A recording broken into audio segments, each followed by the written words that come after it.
learned yet another interesting story. Wasn't it a nice story about the twins Teju and Anita, where Anita is using a very beautiful way of communicating a big lesson to her brother Teju. Teju was getting a little untidy and also uncaring for his stuff. Means all were piled up and thrown around. So Anita thinks of a very smart way to convey a message to her brother, and he gets it. So there was no pulling and fighting or none of those screaming and yelling, but Anita was smart to convey a good message to her brother, and he understood it too. Wasn't that an interesting story? Yes, you can go back and read it now once you pause the video. Then we will continue into the exercises and grammar, because then it will give you a better understanding of what we are learning. So let's take a look at, as always, we learn new words in every unit in English. So let's see what new words are awaiting us today. On your screen, you can see the word cracking, means breaking. Mommy's favorite vase is cracked. The egg is cracked. So cracking is breaking. Stacking. Stacking means to arrange something in a neat pile. The library had books stacked in a neat manner. You can imagine the libraries all are neatly kept. So the books are stacked or kept neatly in a neat pile. Blushed, feel shy, something that we feel when we get a compliment. Heartily, feeling things very deeply. Whenever we see a friend after a long time or our grandparents after a long time, we give them a hearty welcome. Beam, smile. That usually happens when you get an ice cream or a gift or a chocolate. You just beam with happiness. Okay, so those are the new words we have learned. Let's move on to the next exercise that is given in page number 24. Read the following sentences carefully and tick the options that have the same meaning. So again, we are learning a little bit more about meanings. The deer was being pursued by a hunter. The two options that is given to you is chased and chained. Pursue means to be followed, or so chased would be the right answer. The deer was being chased by a hunter is the other way that you can put the sentence. The next one is Teju beamed at his sister. The options given are laughed and smiled. Smile, as we learned, is the meaning of beamed. Let's look at one more example. His voice is gentle. Gentle means soft. So, the answer that you will underline is soft. Moving on, in page number 25, there are some words given in the hint box. You can take a look at it and fill in the blanks in the exercise B. Telephone. When you think of telephone, you first think of hello, right? So you can write the word hello in the blank next to telephone. Let's look at one more example before we move on. Lock. Let's see which word will go with lock. Let's take a look at the next one, that is number 8. Bowl. So let's see which word in the hint box will go more appropriately with the word bowl of fruits. Yes, so that would be the ideal answer. So the others are left for you to finish. Next is question and answers. Let's take the first question for example. So why do you think you are asked to write answers?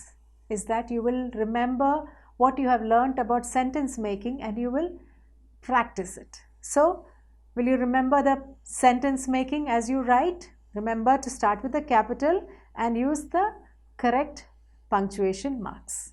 Okay. What was printed on Teju's favorite pillow cover? Your answer would not be tiger prints. The answer is tiger prints, but that's not enough. You have to put it in a sentence. So what would your sentence be?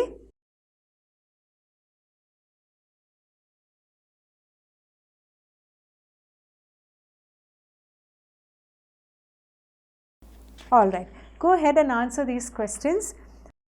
You can pause the video and do it right now, or you can do at the end of the video.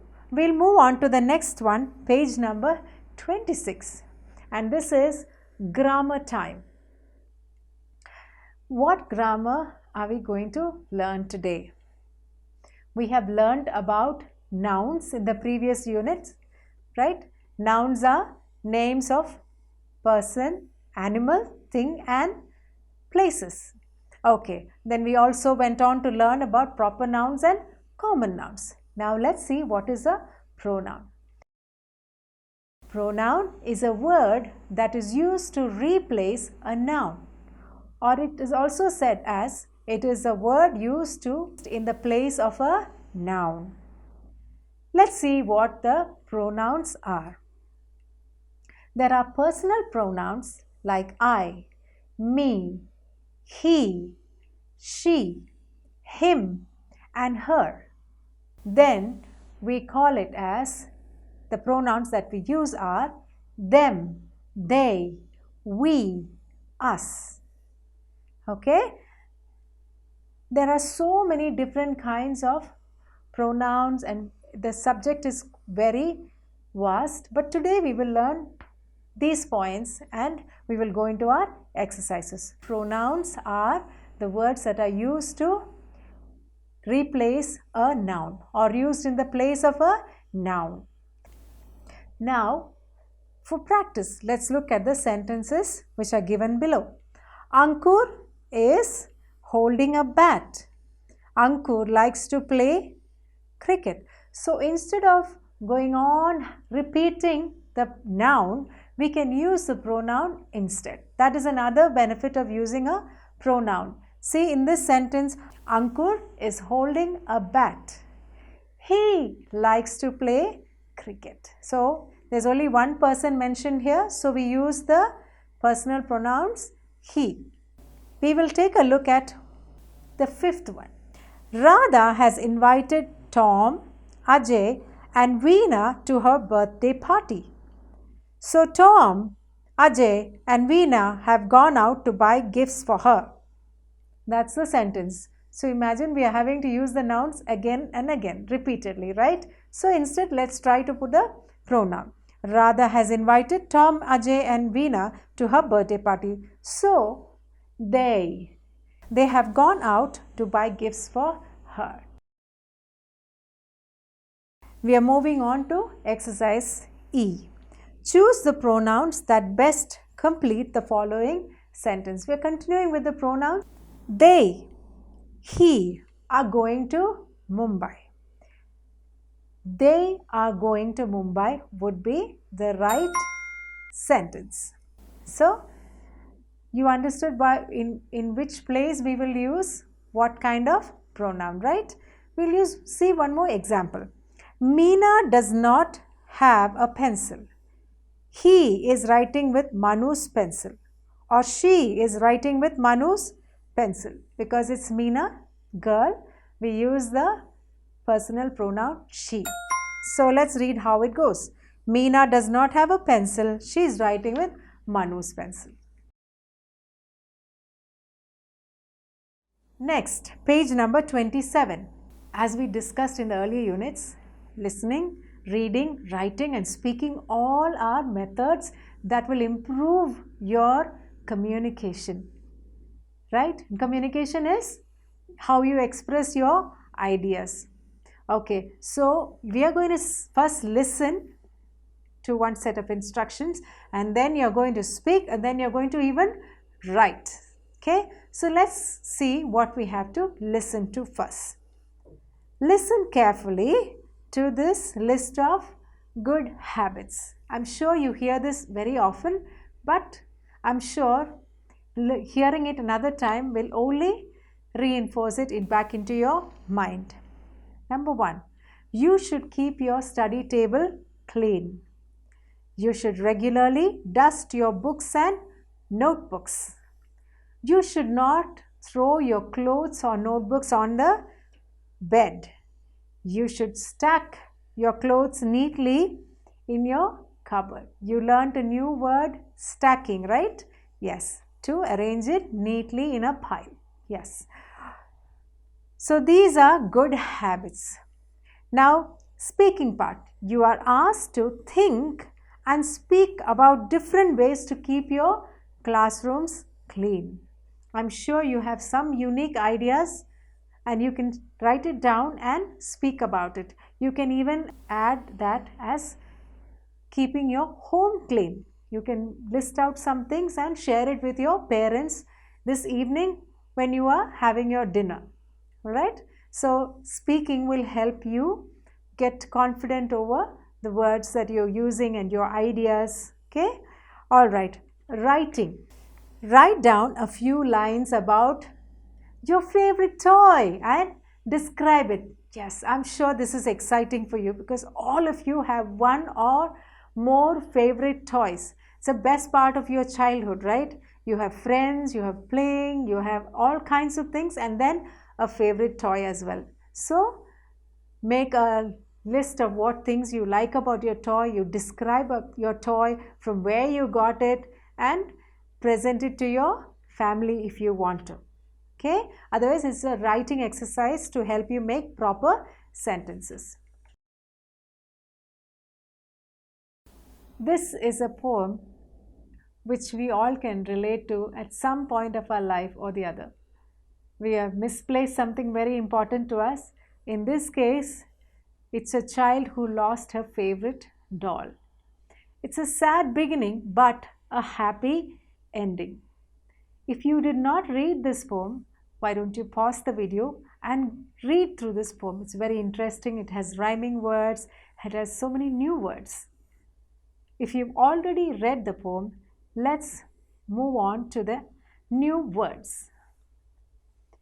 Charmingly, in a pleasant and attractive way. So here the doll's hair was described as charming. Curled, a curve that results in a spiral. Again, it describes about the hair of the doll, curly hair or curled hair. Many of us have curly hair as well naturally. Heath, an open place covered with grass and shrubs. We have this around our house, in our locality, in our colonies, even in our school. Trodden, to walk on or over. So in this story, the cows walked over the pretty doll. At home, sometimes we have our toys all thrown around and our family members have to or trod over it. So these are the few new words that you have learned in this poem.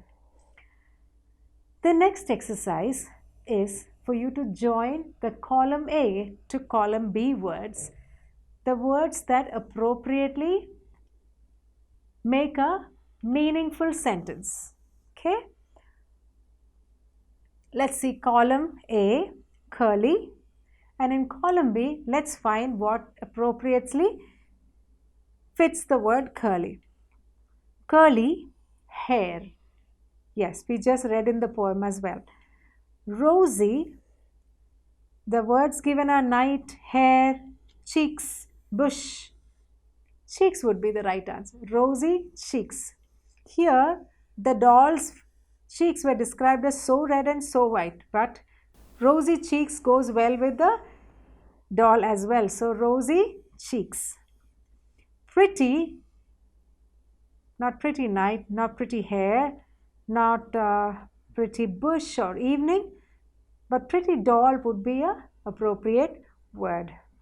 You can go ahead and finish the rest of the match the following. Moving on to page number 30. Here are a few questions which can be very easily answered because you read the poem well. So take down your notebooks and start writing the answers. Grammar time. Today's grammar, we are going to learn a little more about exercises which involves pronouns.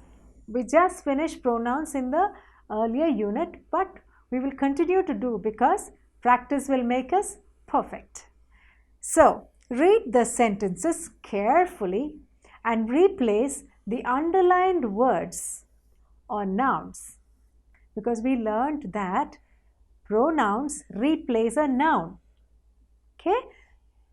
Okay, let's look at an example. Raju is going to the market. Here the pronoun is a personal pronoun or a singular pronoun because it's only one person, Raju. Let's take example number 3. Abdul and Farida have gone to the zoo. There is more than one person. So let's see what's the pronoun. We use they, them, we and us. Let's see which one will suit better in this sentence. Abdul and Farida have gone to the zoo. They have gone to the zoo. Them, we, us will not fit in the sentence properly. Now, even when you use pronouns, make sure it makes sentence more sensible or more proper. It should make sense. We'll take one more example. Neha, Mark and I went to the fair yesterday. So here again it is more than one person. So what do we use? One of the plural pronouns which is we, them, they, us. So let's see which one of it will fit perfectly here. They went to the fair yesterday could be right, but here I is also involved. So we'll have to use the plural we. We went to the fair yesterday. Let's take an example of a noun which is an animal. The donkey was braying throughout the night. So the donkey is the noun. Let's replace it with a pronoun, it. It was braying throughout the night.